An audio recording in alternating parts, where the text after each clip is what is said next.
रोज की तरह आज की सुबह भी सास की गालियां और तानों से ही शुरू हुई। राधा रोज रोज के इन झगड़ों से तंग आ चुकी थी, लेकिन वह बेचारी और कर भी क्या सकती थी। उसे तो सुनना था, इसलिए वो चुपचाप सास ससुर और पड़ोसियों के ताने सुनती रहती और रोती रहती। राधा की शादी राजेश के साथ लगभग 6 साल पहले हुई थी और इन 6 सालों में जिन लोगों की भी शादी हुई थी वो 1 या 2 बच्चे के माँ बाप बन गए थे, लेकिन राधा अभी तक माँ नहीं बन पाई थी, जिसके चलते उसे बांझ जैसी उपाधि मिल गई थी। राह चलती औरतें भी राधा को तरह तरह के ताने देती रहती और बांझ कहकर हमेशा उस पर चिल्लाती रहती। राधा को यह सब बहुत ही खराब लगता था, लेकिन वह भी किस किस का मुंह बंद करती। आखिर वे लोग भी तो ठीक ही कहते हैं। राधा सोचती थी कि मैं क्या करूं, अपना इलाज तो करवा ही रही हूं। डॉक्टर ने लगातार इलाज कराने को कहा है, जो मैं करा रही हूं, लेकिन जो मेरे बस में नहीं है उसे मैं कैसे कर सकती हूं। एक दिन पड़ोस का एक बच्चा खेलते खेलते राधा के घर आ गया। बच्चे को देखकर राधा ने उसे अपनी गोद में बैठा लिया और उसे प्यार से चूमने लगी। जब राधा की सास ने राधा को दूसरे के बच्चे को चूमते हुए देखा तो वह गुस्सा हो पड़ी। उसकी गोद से बच्चे को छीनते हुए बोली, अरे कलमुही, बच्चा पैदा करने की तो ताकत है नहीं तुझ में, दूसरों के बच्चों से अपना मन बहलाती है। अरे डायन, क्यों डालती है अपनी मनहूस नजर दूसरों के बच्चों पर। तू तो उस बंजर जमीन की तरह है जहां फसल तो दूर घास भी उगना पसंद नहीं करती।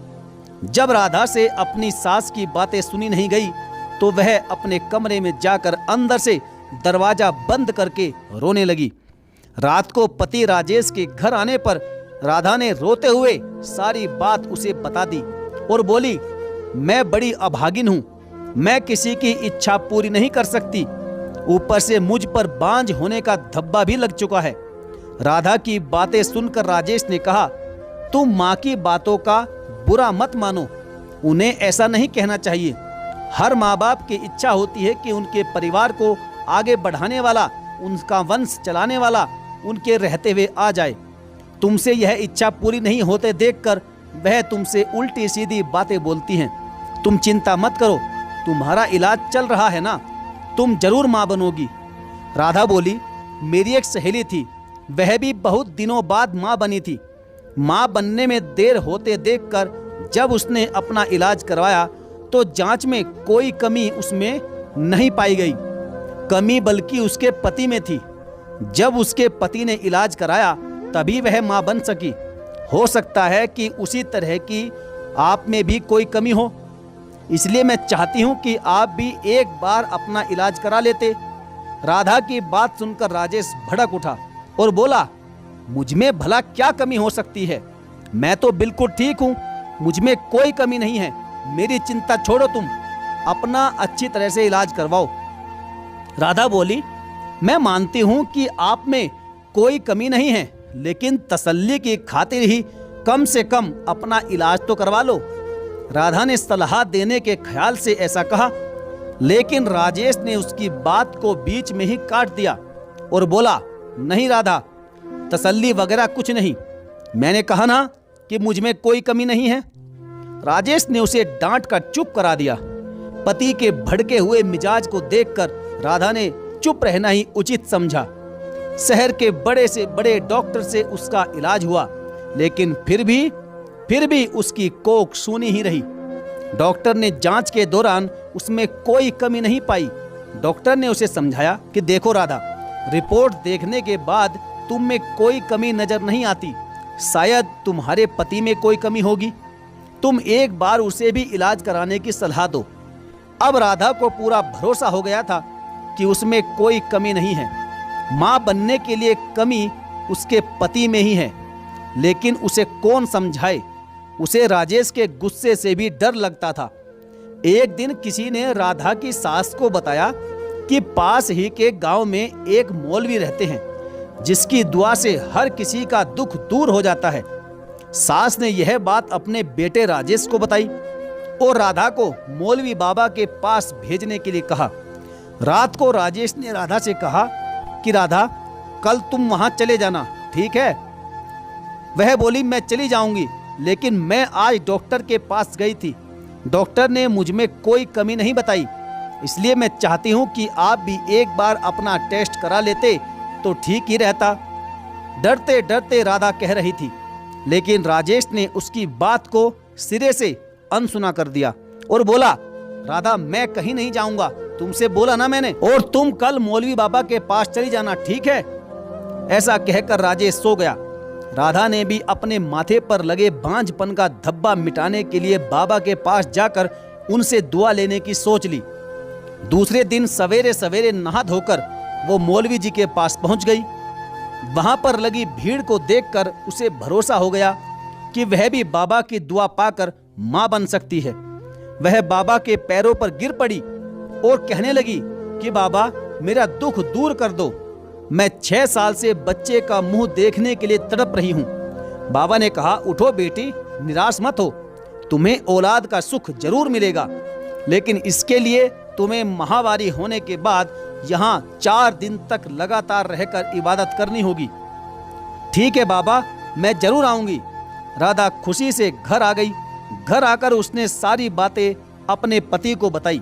पति राजेश बोला, देखा मैं कहता था ना कि जो काम दवा नहीं कर सकती कभी कभी वो दुआ से हो जाती है।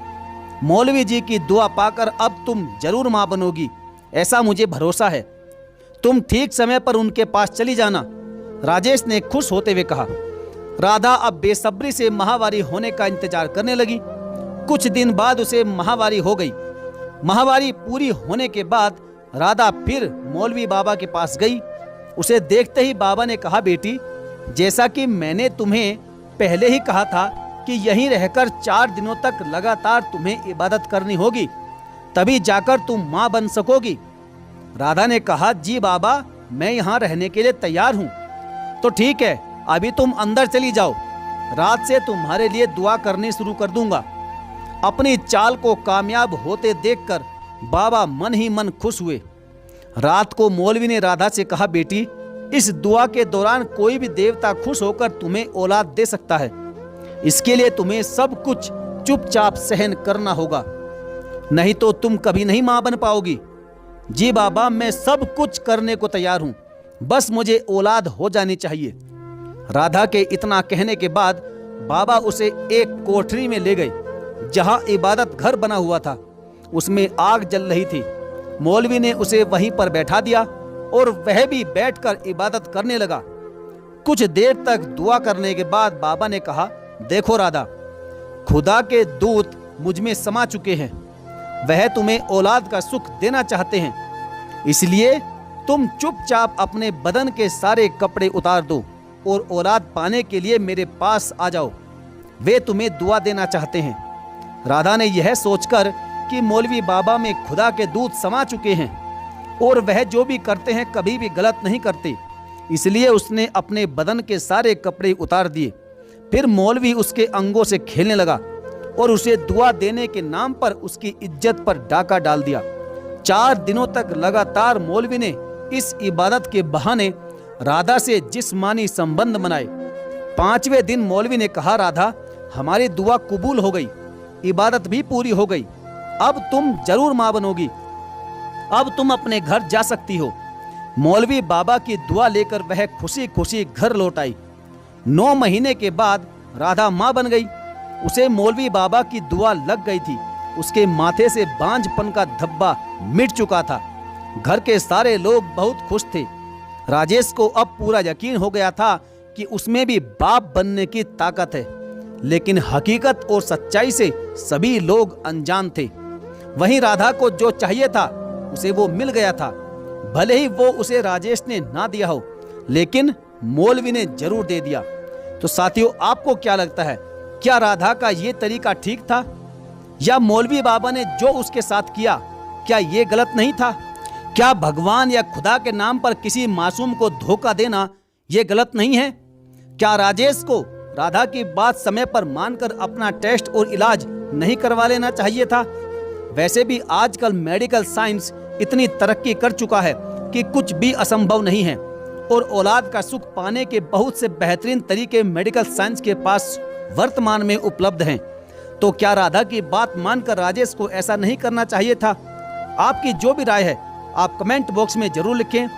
तो साथियों, यहीं पर आज की हमारी कहानी समाप्त होती है। यदि आपको कहानी अच्छी लगी है तो वीडियो को लाइक करके चैनल को जरूर सब्सक्राइब कर लीजिएगा और साथ ही साथ बेल आइकन को प्रेस करना बिल्कुल ना भूलें। तो चलिए साथियों, मिलेंगे फिर और किसी नेक्स्ट वीडियो में। तब तक के लिए धन्यवाद। जय हिंद।